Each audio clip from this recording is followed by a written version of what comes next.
Assalamu alaikum, everyone. Welcome to another episode of Mommyingwhilemuslim podcast. This is Uzma. And this is Zeba. Assalamu alaikum, everybody, and thank you for joining us today on another live Monday. I love the live Mondays. Like I'm wearing a sweatshirt and pajama I'm pants. wearing a sweatshirt. I'm wearing pajama bottoms. Exactly. That's how us Oh, moms roll, perfect. right? When we're not quite ready to get dressed in the day, put some lipstick on and pretend like we're actually our lives are actually together. You were at a conference this hmm week, Osma. Like what? How did that happen? How did that Yes. go? And I know you seem to really enjoy it. Yeah. So I went to a conference about a particular disease my daughter had, and I posted a video about it on, I think it's on Instagram and Facebook now. But I think something that really stood out to me was realizing now, 4 years after my daughter was sick, how much processing I still had to do of what our family experienced. Because, my husband and I talk about like the science and the medical stuff, but we haven't talked about our emotions, and he's not a big talker, surprise. So we haven't really processed it. And something that really stood out to me was what the opening speaker, a pastor, said, and he advised that we should care but not carry. And what that meant, at least to me, was yes, as mothers, we're going to worry and we're going to care for our children. That's our job. But the burden of carrying the responsibility of what happens in the future and the prognostic stuff for the future, all of that is in Allah's hands. And obviously, he said God, he didn't say Allah. But as a Muslim, my understanding was very much this is Allah's job. So my job is to care for my child the best that I know how and to learn how to do it better. And the rest is going to be in Allah's hands. So it was just a really good reminder. We say the words and we feel like, yeah, we're placing our trust in Allah, but in the day to day, it's very easy to forget that because we're so busy doing the work of caring and believing that all of it lies on our shoulders when it really doesn't. So that was just a good reminder that I got from a very unexpected place. And the second major takeaway that I got from the same pastor was to schedule nothingness, like literally write on your calendar opportunities for and time for just doing nothing and just being. And I'm like, that's even, I think you do that really well because you schedule time for meditation, right? And just nothingness in the Yes. mornings. Yeah. So Yes. I So thought that was really after I important. pray Fajr, I like to just sit for 10 to 15 minutes and like literally meditate. And by meditate, obviously prayer is the physical form of meditation for me, to be blunt and honest with you. And then I sit and just sit in a quiet space because when you are a mama four, like we all are, that's on this podcast for some reason, apparently that's a prerequisite for us. You don't have that quiet space that is just for yourselves. And it allows me the 10 to 15 minutes of just like literally silence because I do think that has to be part of my self-care because I agree with you, like we overschedule, we do all these things. And I know like part of what happened to me this week was I was officially diagnosed with an ulcer. I kind of share that with everybody, with dealing with this physical pain for the last 6 to 8 weeks and really secretly thinking it was cancer and just being relieved that it was an ulcer and having an endoscopy. I'm like, that I can handle. And I feel like meditation, prayer, and connectivity to my own personal spirituality is going to be part of my self-care moving forward. So I too had kind of this spiritual epiphany like you did. Yeah, that's great. We're all connected somehow, even if it's mentally, emotionally. Like I think we're going through the same things, which is why it's awesome that we're here I together. totally agree. So, we do our soapbox moment. Osma, do you want to tell us what our soapbox moment for this week is? Yes, I'll try to go through it quickly. A right wing extremist killed 10 people, nine of whom were immigrants at a hookah, some people call it a shisha bar, in Hanau, Germany on the 19th of February. You probably have not heard of it because, again, right wing extremist goes into a public space and kills multiple people. There's not going to be very much news coverage. Chancellor Angela Merkel is calling it an act of terror. Even the PM of France is calling it. a right-wing xenophobic extremist act, and I'm very pleasantly surprised that the French PM is saying the same thing. But the greatest free, in quotes, nation on the planet has said nada. No surprise. Brown guy shoots gay bar, it's ISIS, and so is his wife. White guy shoots brown guy, natural selection or mental illness. And FYI, CNN is already stating he wasn't in his right mind based on a manifesto that he left behind him because apparently all these right wing extremists write manifestos. Mein Kampf would be one of our earliest examples. So the suspected gunman described himself as an incel, INCEL. And what that is someone who involuntarily abstains from sex, but I think it's mostly because nobody wants to have sex with racist xenophobes unless they're melangia of Slovenian Czech models whom I wanna call out today. So our Oh soapbox my message, God. basically in a nutshell, is celibacy may make you a racist, xenophobic terrorist. So just be Muslim because celibacy is not part of our tradition. Yay. So, on that note, we are going to continue our quest to grow up and woman up about our bodies and sexuality. And many Muslim and non-Muslim cultures make this a taboo topic, and we definitely want to dispel that, and by bringing on our own wonderful guest today, who will teach us how to embrace our sacred sexuality. Angelica Lindsay Ellie is a wife, proud mother of four, and I swear we are not finding mothers of four on purpose. Allah's sending them to us. She's a native of Detroit and a certified sexual health educator working in public health for the last 15 years, but she's been supporting women for over 2 decades. She's a sensation on social media who has me learning so much about myself. I'm super excited to have her here. Welcome, Angelica Lindsay Ellie, or the Village Auntie. And Assalamu just to alaikum. make note, so this is Angela. Thank you so much for being on the show. We are not showing her face today for safety concerns. So I just wanted to say there's nothing wrong with your screen. She is behind there. And thank you again, Village Auntie, for coming and dispelling some of these taboo topics that people want to make and keep taboo. Thank you for having me. So today's topic is sacred sexuality and motherhood, and we kind of wanted to focus on how, you know, our sex, as in our gender, is sacred. In Islam, I would argue even outside of Islam, and how, we can become better mothers by identifying with our sexuality, not in the negative ways with which we've been raised, and how we can do that. And I would like Village Auntie to dispel how she's doing that very important work of empowering the feminine inside us, our sexuality, and on the motherhood aspect, which I haven't heard yet on other interviews that you've done. So, my work really originates from a place of personal healing. At the age of 23, I was experiencing some challenges with reproductive health. I was not going to, or I thought I would never have children. I did not want to have children, but I was experiencing a lot of cramping and things. And one of my dance teachers, a middle aged, at that time she was middle aged, and now she's an elder, a middle aged woman from Senegal, was able to give me some traditional remedies. And she said something that has stuck with me to this day. She said, when a woman knows herself, she's able to heal other women. And that was impactful to me Hmm. because that is really the crux of the work and why I do what I do. Because she's a dance teacher, no medical training, no medical background, but she was able to diagnose me with an inverted uterus just by watching how I hobbled across the dance floor. I wanted to know how she knew Wow. that. And so I took that and kept it as a part of my personal healing journey. And once I began helping other women, it was really important for me to make sure that there were other women who knew that it was possible to be empowered through knowledge and information, but also how important that is to share with other people. Um, I'm the only Muslim in my family, so the concept of motherhood in Islam is very new, but also very old to me. I think that the status that mothers are given in our deen is extremely important, but it's not necessarily unique. I think that we have shied away from revering mothers in the way and honoring mothers in the way that they should be.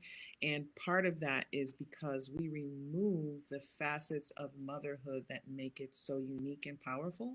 And part of that is sexuality. Um, I've had people tell me to be a mother of four, talking about orgasms and, female ejaculation and all of these things. I should be embarrassed for my children.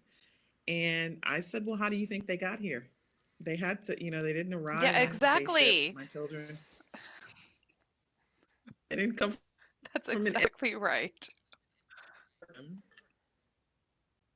I think, are very not in a the idea of, and I think people pick up on that when they talk about the pregnancy glow. It's not just the glow, it's the actualized sensuality of childbirth and childbearing that people are responding to. So part of what I like to do in my work is really play up that aspect of the fact that I am a mother. I'm very, very, very private about my marriage because I don't want my personal relationship out there in the public sphere. But I'm extremely proud of my children. I'm proud of being a mother. I'm proud of other women in my life who may not have physically birthed children, but who are mothers. So I think, and missing aspect. We're missing the aspect in that conversation. Is that what I'm understanding? Yes, yes, we're definitely Okay. missing the Yeah. aspect of sexuality in the conversation around motherhood. Why do I you think agree that because I have to is? tell you this. Because go ahead, Zabo. Because I have to tell you, when I became a mom, and I'm just going to be honest and frank, I feel like I put that part of me, the woman part of me, on the background because I was like, the two of them cannot be mutually inclusive. And I know logically that that's wrong, but illogically, I felt like I can't be a mother and a wife at the same time. Do you find that the other people that you've dealt with experience that the same thing, or am I just a totally weird person? No, no. You're absolutely Good. That makes me correct. feel a There was little a bit better. time, it's true. There was a time around 2014. I had my third child. I was not planning to have more children, and then I got pregnant again. And I literally said the words, "I don't feel like a person anymore. I just feel like a machine," because I Mm. was parenting two elementary age children. I was nursing, working full time, Libya. Like, I just felt like my life was not my own. And I felt that I was so completely disconnected from who I was as a person, much less a woman. And it just, it didn't make sense because here I was in a state of being pregnant, which is a very, womanly act. And I was feeling disconnected from my womanhood. So, no, you are not alone at all.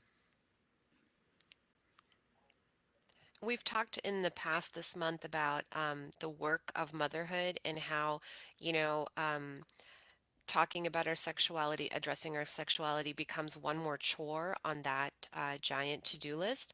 But we've also kind of touched on some of the cultural reasons why we don't identify very strongly with that aspect of our motherhood and womanhood that kind of goes to the wayside while we're, machining our way through having these babies and breastfeeding them and growing them and doing all of that. Can you speak to some of the cultural baggage that is weighing us down and not letting us face that inner self better? I think we've steered away from, and this is I always an African American experience as the culture. I also speak from a West African experience because that is the community that I am probably most aligned with. But you find it in a variety of cultures where we've actually begun to bastardize tradition. So we have this tradition where mothers can't be sexy, women can't talk about sex. A mother is supposed to be very stoic and nurturing, and she's not at all supposed to be um, quote unquote obscene or lustful in any way. And it was not always like that. There was Hmm. a space for women to be womanly and sensual in traditional cultures, but what has happened is we've had this global mindset where we compartmentalize motherhood, and by extension we put women in a box as well, and it really stems from a lack of understanding and a lack of acceptance, a lack of understanding for Muslims of our religion, was the believers were not like this. But there are examples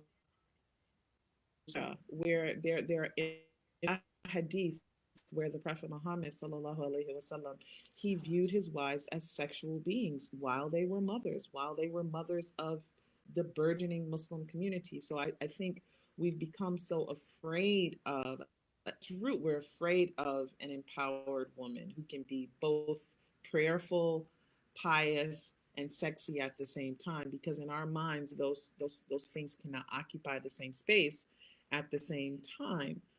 But sex in Islam is a sacred act, and knowing our bodies and the differences in our bodies is an acknowledgement of Allah's creation. So there's no need to mute certain aspects of our feminine selves in order to be seen as more nurturing or more um, religious or more spiritual. In actuality, it has the opposite effect when cultures um, deaden the feminine self in all of its facets. We actually move further away from having a wholesome culture. That's actually very, very interesting to hear because I do think the culture that I grew up in, for instance, it was one of these things where you cannot be that way, right? You can't be the doting wife and the doting mother and then be like this sexual person in the bedroom. Like, and I have to be honest with you, 20 plus years marriage and four kids, I am definitely still trying to dispel those that cultural baggage even within my own psyche, despite everything that I've learned and understood to be the case within our religion. So having you actually give voice and speaking on this topic, I feel is very important for my generation and for the generation coming forward because it doesn't have to be mutually exclusive. It doesn't. It absolutely doesn't, and it's terrifying. I don't want anyone to think that I have it all together, because I don't. I think I'm just as much of a mess at times as anyone. Definitely fall into patterns of self. I've seen what life on the other side, where I am acknowledging parts of myself. I am acknowledging who I am at my core, and accepting all of those different parts of myself. Since I've seen what it's like and I've felt that feeling of freedom, it's something that I'll always want to venture back towards. But we all live in the same world and have the same social pressures. We have marital pressures. I'm definitely feeling it now as a woman of 44, because I'm moving into that space where I'm no longer the young sister at the masjid, but I'm also not an elder. So I'm in this middle space where Hmm. I'm supposed to be setting an example for the younger women, but also not disappointing the older women. And, I'd like to think that I'm not a disappointment, but it's something that I have to constantly be mindful of, because it's so easy to slip back into that fear and self-loathing.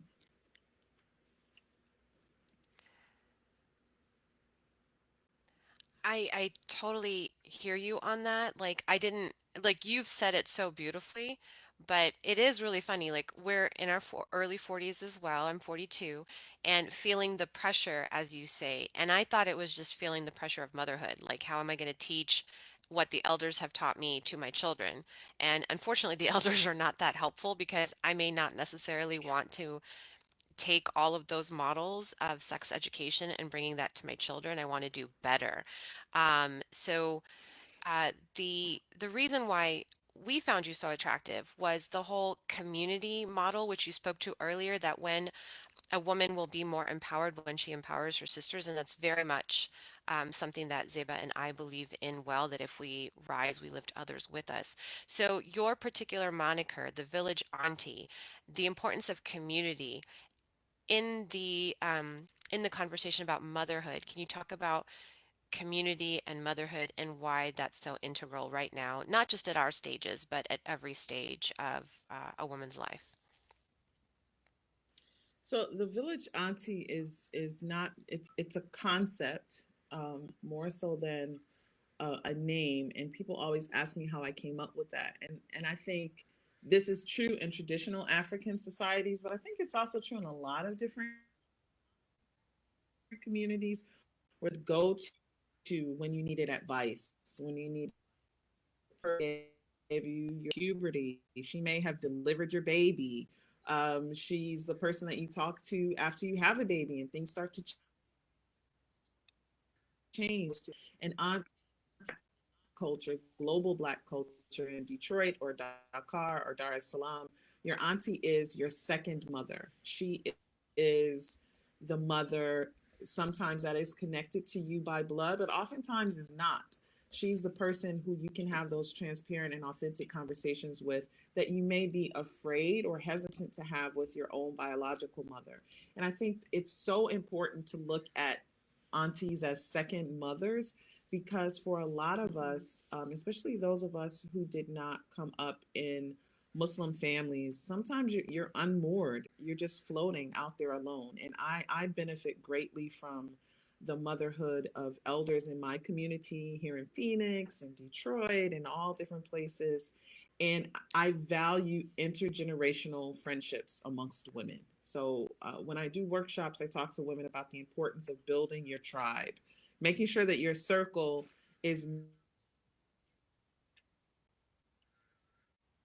who are your age. Because if all of early 40s, I don't think I would get out of the bed because we're all going through some cycle of life change that is That's anxiety exactly and right. or things need like I need friends. There's not nieces, they may call me auntie, but they're friends. I need those who are 25 because I need to have some kind of hope. They Yes. keep me hip, they keep me, regular. I need to have people who are older than me who I can go to and turn to for advice. So the concept of motherhood, I think, is so much more expansive than we've allowed it to be.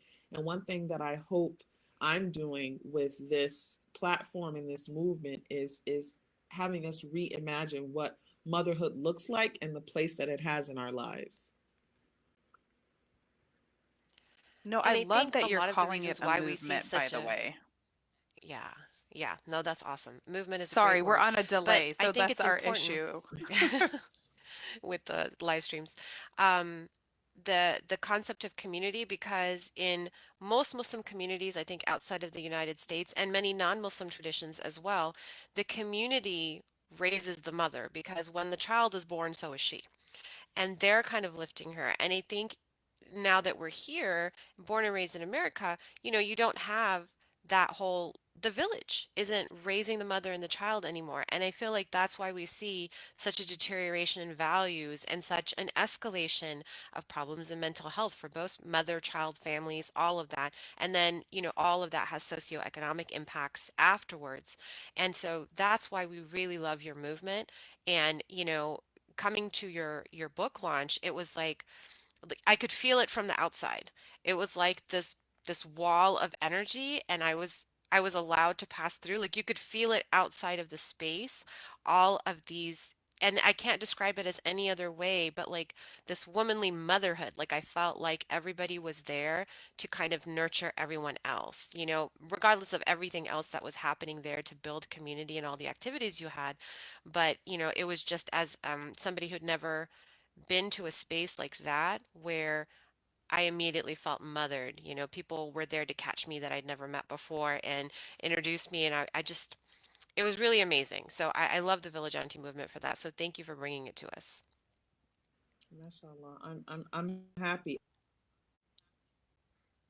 I was like for a hot second, I I move in both Muslim and non-Muslim spaces. So there are people who are Muslim, much our, visibly Muslim know that Islam is at the core of my experience and the core of my approach. But I knew that like my sisters were coming and my niece, and I have lots and lots of friends who are a part of the village who are not Muslim. And I was worried, I have no problem moving in and out of those communities with ease, but I was Yeah. worried that people who were either had no Muslim friends, like I'm their only Muslim friend, or my Muslim friends who didn't really, they don't really move in non-Muslim circles. I was wondering how those two halves would come together. And I didn't really have to do anything because I looked up and, you know, uh, there were a woman who's a Christian pastor. She's talking to a group of sisters in hijab and they're picking out waist beads together. And my sister is talking to my therapist. It was an exercise in spontaneous community building because I think no matter what race, what culture, what religion, what age you are, this for this type of woman-based community building that we don't really have in other spaces and on social media, but that will we could actually manifest it in the present, in the physical. And I was worried that it would, it's all lovey-dovey and heart-eyed emojis on Instagram and Twitter and Facebook. And I was wondering would that translate into real life, and I'm so glad that it did. So Yeah, Uzma it was like mentioned entering the womb. that she met you at a yeah, that's so funny. And Uzma mentioned that she was there for a book signing. Can you talk to our audience that are not familiar with your book, what the book is about, and where they can find it? So the book is called Passage. It's a 31-day guided journey with the Village Auntie. And I wrote the book. At first it was just going to be a journal for me because I needed to have a reset. I said, okay, this is 2020. I want to start 2020, with a fresh reset. And I knew that if you take 30 or 31 days, you can effect change in your life. So I had planned to start it in January, and my manager said needed a book that I write, and she's like, "Okay, right, see." I me and they send it to be.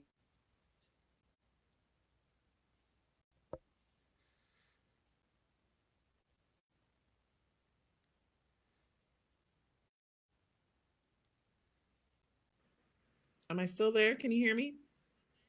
No, Yeah, I we can can hear hear you you now. We now. lost you for a moment. Okay, I think my office is near the mountains, so it's built around self Oh, care, community, and spirituality. The book is broken down into four themed weeks.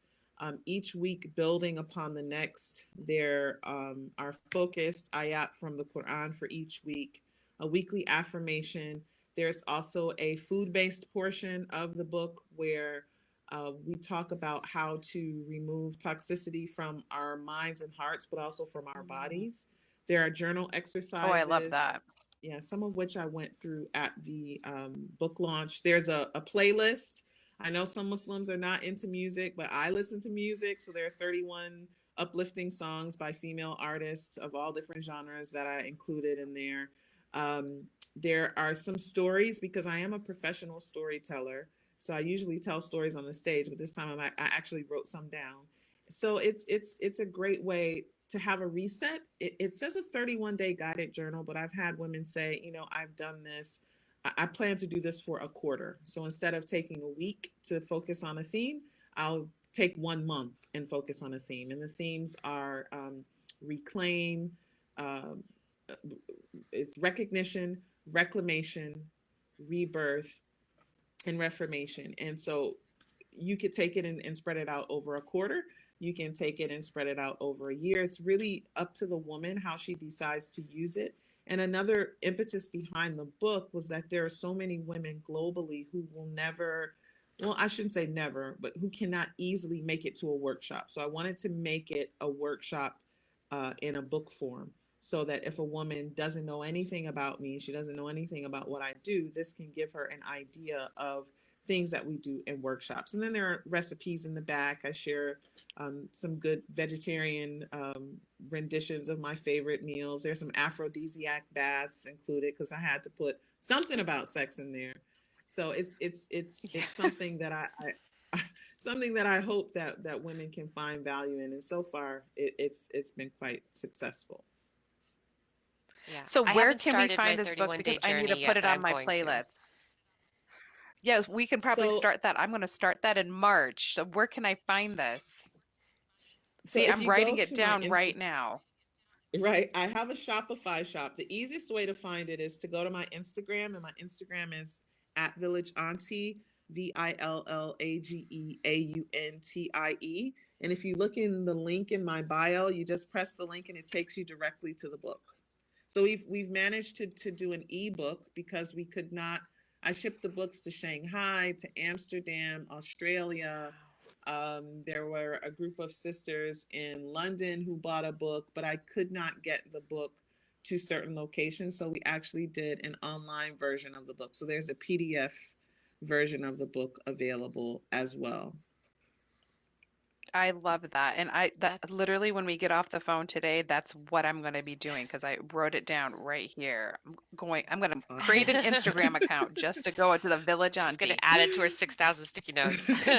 So, Village I know, Auntie, I love my Angelica, I sticky have note. to ask, because I heard you say it, and it broke my heart when I heard you say it. But you mentioned that you didn't get a lot of love from your local community, and in fact, you have a lot of critics, not just locally, but I guess more external, and that's one of the reasons why we're trying to make this a safe space for you today. Can you kind of speak to that and explain why? Because as soon as I found out that where you were, I was like badgering you, pestering you, like paparazziing you as much as I could. So I'd like you to speak to why you don't feel the love.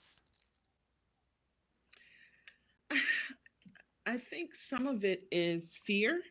Some of it is fear that I may say something. So I get pushback from men, which was not surprising. I don't get as much pushback from men though.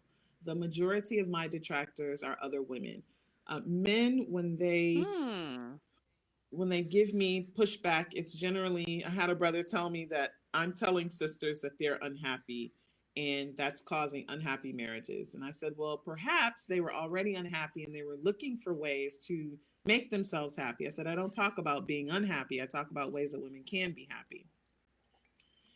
But I get a lot of women who say things like, I shouldn't speak about religion because I'm a woman and I'm a convert. I shouldn't talk about religion and sex in the same space because it's obscene and rude. I should save these for private conversations.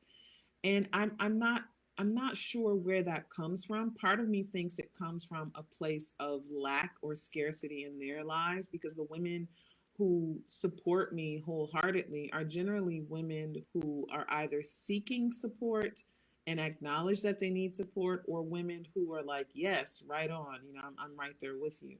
The women who bash me or diss the message sort of take a very, very conservative approach, and they think that I am not a good Muslim or I'm not very traditional in my approach to Islam, which is far from the truth. So it is troubling. I have sisters who are trying to get a fatwa issued against me so that I don't speak about religion as if that would change anything.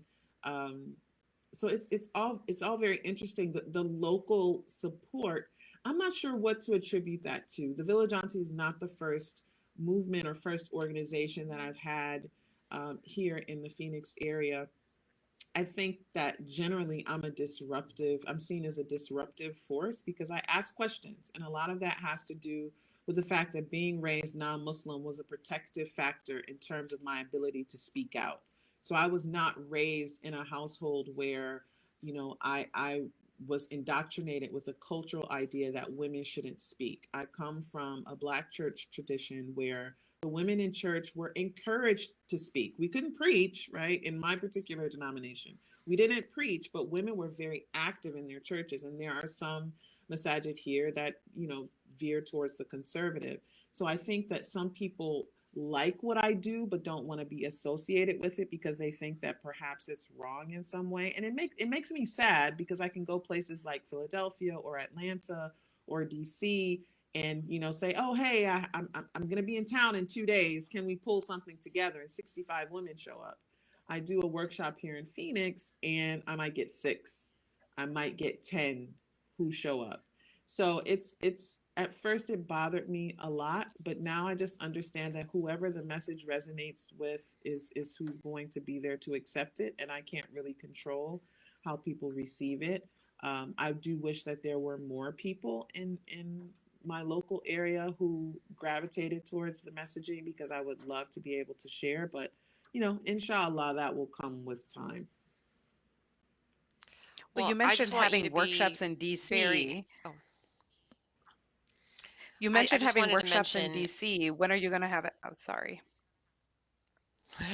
You go this is the ahead, lag, Uzma. sorry. As a person local to you, Angelica, I can assure you there's a whole set of people that are 100% behind you. And, it's those of us who did not have a voice or grew up in a tradition not having a voice. And you are the role model that we see American Muslims being. Like you are what we want our kids to be able to talk about. Because the one thing about or a couple of things about your messaging is A, it is very traditional Islam. Like what I appreciate about it is that you do stay in your lane. Like you mentioned, like you will go here, but you won't speak any further. You won't give fatwas. And what I love about you as a sex health educator is A, you're educating about sexual health, which, adults and children alike need to know about very early on. Zeba and I are big proponents of both of those things. And then, when it comes to medical issues, like you stay in your lane there as a physician, I really appreciate that. Where you're like, if it's X, Y, and Z, these are the things that you can do. But if it's, ABC, you're going to go ask your doctor. So it's all very scientific, and the theologic stays in the theologic. And, as a conservative Muslim, I appreciate your messaging. And I think it's done so tastefully because you're not saying, and we're not saying to divulge sexual details of the bedroom, which is what a lot of women think that means, or a lot of men think that that's what we're doing here. But we're just trying to shed light, right? Zeba and Mhm. I this month, and you, like just part of your, ongoing platform, is that we need to have the conversations about the basic, acts. We're not asking anybody to talk about specific interactions that you have in the bedroom. We're saying this is how you can make those specific interactions better. I agree 100%. And I'm so happy that you said that because I often question myself every day. When I go home, I have to do a mental dump of my day, like all the social media, all the tweets and things that are coming at me. I'm like, Angelica, did in any way, did you misrepresent yourself? Did you misrepresent Islam? And I'm constantly asking myself that because I do take a very conservative approach when it comes to lots of things about the religion. But because I'm talking about sex, people still cannot in their mind say, well, how can you say you're very conservative, but you're talking about Right. orgasms? Because that's perfectly fine. It's within the confines of the religion. So I'm happy to know that I'm not coming off as too wayward as some people have called me before. No, it's not obscene at No, all. I actually appreciate it because you mentioned that you do workshops all over the United States, it sounds like. Where can we find information about your workshops, and when can we have you here in the DMV area and I will set up a workshop for you, lady, because I definitely need one. Um, I will be in DC March 28th for Howard University's Hijab Fest. I'll be there that weekend, the Yay, I'm last gonna be weekend in there. March. So, yeah, I'll be there So I'm gonna reach out to doing the. you. I'm not kidding. Okay, that would be awesome. Yeah, 328. I would love to have a, Writing it down. meet up, get together, and have um, coffee or a meal or something. But yeah, I'll be in DC in March. I'll be in Minnesota the week after next, and I'm planning workshops there. Lots of women in the Somali community have told me that I need to come to Minneapolis, so I'll be there also. I have a few dates lined up. I'll be going to the UK, inshallah, after Ramadan this year. About 40% of my audience is from the UK, and I've never been there, so I definitely have to go. But yeah, if you can come out to Hijab Fest, that would be awesome. It's a great event all around. I'm I'm just gonna a small part I of am gonna a definitely come great to event. Hijab Fest, and I want to like take you out. We are gonna go have lunch and Let's do it. explore I all of love to this eat. together. That's I'm my favorite activity. so excited for you. So are your events and your workshops on a website or can we find them on Instagram, Angelica? You can find it on Instagram. I used to have a link tree up on Instagram, and I took it down to update it and forgot to put it back up. But yes, and anytime I'm in a city or have a workshop, I always post it on Instagram. That's the one that gets updated most often. Okay. And we should just contact you to set up local workshops with our kids and our youth groups that need to hear from you, right? Sure, absolutely. You can always email me, angelica at villageauntie.com. Perfect. And we'll have links to your social and we'll put up, since you're open with your email address, we're going to put that up. And we're even putting a link up on the Amalia podcast where you have a regular sex health education, um, I guess, series. It's called Lights On. And that's how I discovered you because I was like, wait a minute, she sounds American and she's on a British podcast. We're Hmm. not exporting our treasures. We need to bring them on our show. That's right. That's right. And But it's it's really it's great, very and it's like popular. great basic sex health education. I love it. Thank Those you. I Brits always have a appreciate leg it. up on us. They they Thank you they so much they for coming today, they do. Angelica. Thank you for having me. Yeah, we really appreciate your openness, your honesty, your movement, which we think is so critical. As mothers, as women, we think that this is going to benefit on so many levels. And if you ever experience any self-doubt, let us tell you today, like, just don't. Everything you're doing is on point. We are 110% behind you. Thank you. I appreciate it so much. I really do.